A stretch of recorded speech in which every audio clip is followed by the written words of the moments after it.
what inspired you or that you saw throughout this build? Well, I think it's understanding that shortcomings are temporary. So I think that there's a lot of self-doubt and imposter syndrome in women in general across different industries, and just realizing that your shortcomings are temporary. You know, if you raise your hand and you volunteer and you accept the fact that you're here to learn, and that's what life is all about. You know, you're never 100% at anything. The industry is always evolving. There's always new applications, so there's always something new to learn.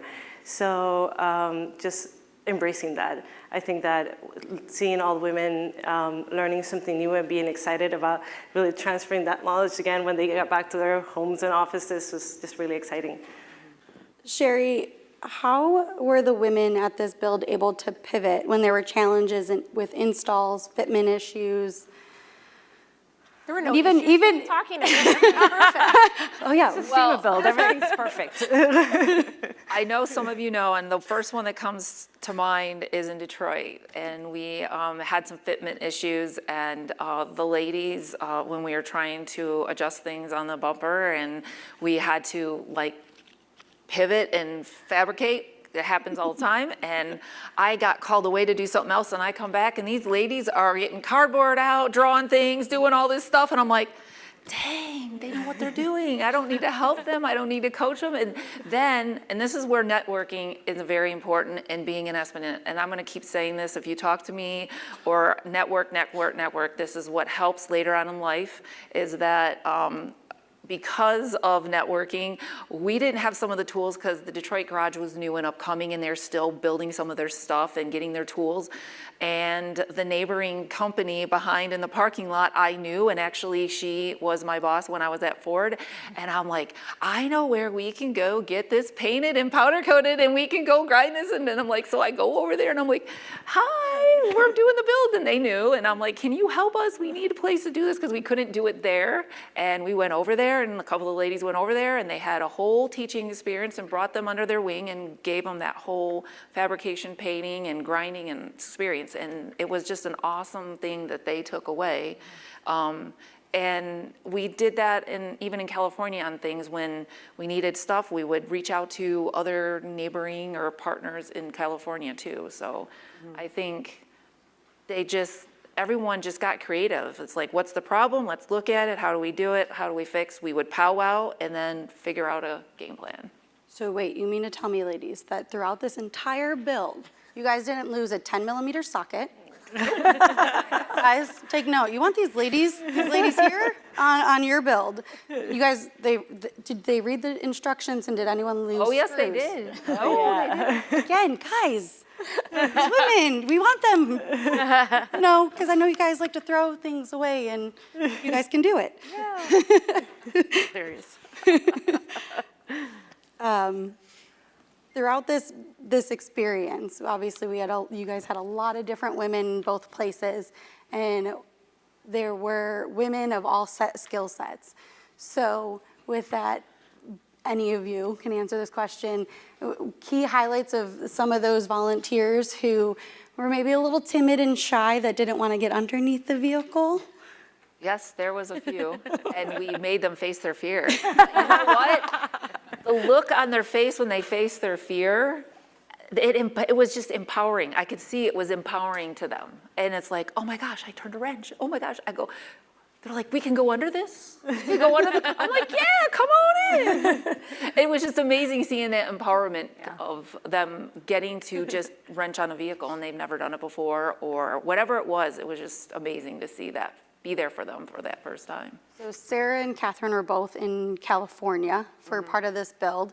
So what was a highlight? Because Detroit being in you have two different groups of women. You know, what were some of your highlights your key highlights from California? It's funny, we were talking about this last night, and I was like, oh, this is my key highlight, and then I just kept talking, and I was like, never mind, it was the whole thing. Okay.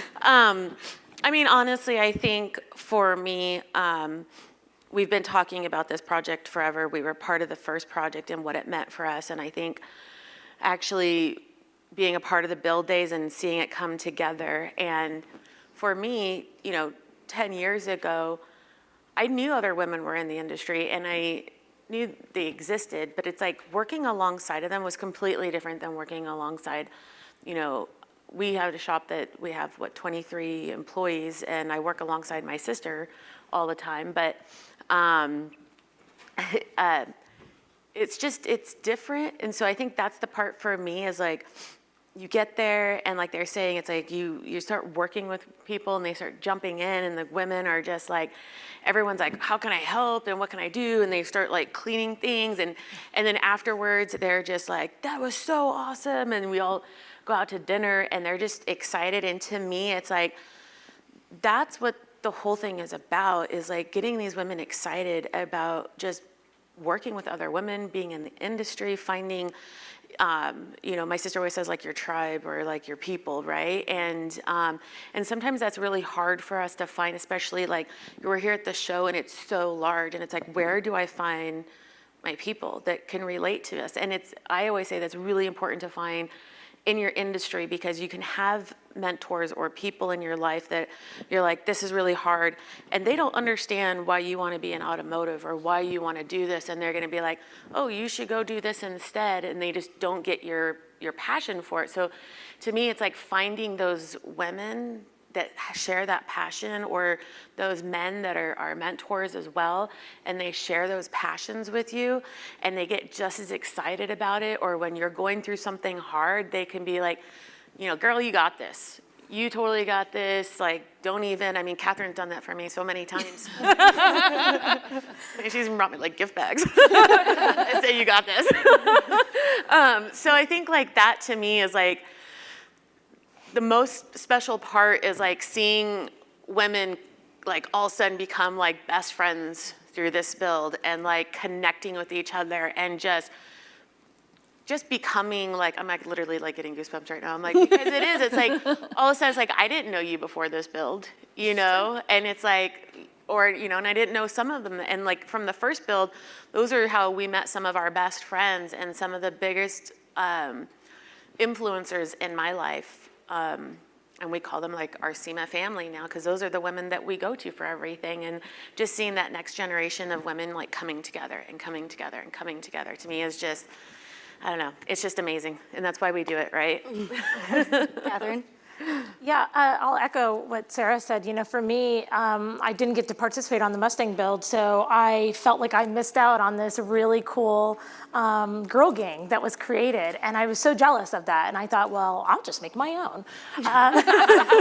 But what I loved about going to the build was seeing all these fantastic women. I met some really cool women. I think about Kira. I think about like all these women that I would have never had a chance to meet them while we're in the industry. This show is huge. What is it, 1 million square miles? Like, there's no way I have every opportunity to meet all these women. But I got the one-on-one time. And, I'm an old gal in this industry, and I don't know everybody. And I love seeing the next generation. I love seeing all these women that are inspired by the build and take that energy and those skill sets back to their company. I love that Sherry mentioned the networking, because that is so true. Mm-hmm. Being able to network and meet all these people and communicate to them. And when you need a favor, they answer that phone and they're here for you. And just like what Sara said, somebody's having a bad day, I'll call Sara and go, hey, today was not a good day. And she's just like, well, shake it off. And, being on Rebel, that was one of the lessons I learned. And listen, I thought I knew everything going into Rebel. And if you girls don't know what this is, come back here tomorrow and I'll tell you about it. But it is the most incredible experience of only women drivers doing this off-road navigation with no cell phones, no GPS. And what I love about it was I met these women that I would have never met in any other way. These were, rocket engineers, they were nurses, there were so many different skill sets of women that I would have never had an opportunity to do. And with SBN's Bronco build, I met all these great women, and I maybe not would have ever met them. And so being able to walk away from this and have this tribe growing is so amazing. I'd like to add too, because in a couple of the different weeks, I remember particularly the look on, I think it was Heather's face when she stood up. We hit our morning huddles, and she stood up and she's like, I came for you. can't believe I'm here with all you awesome women and you do the same thing I do. That just made me start bawling that morning. I was just like, she was so excited. She was just bouncing all over the place because she was always in a male environment in her work, and she was just so excited, and that happened throughout the entire time.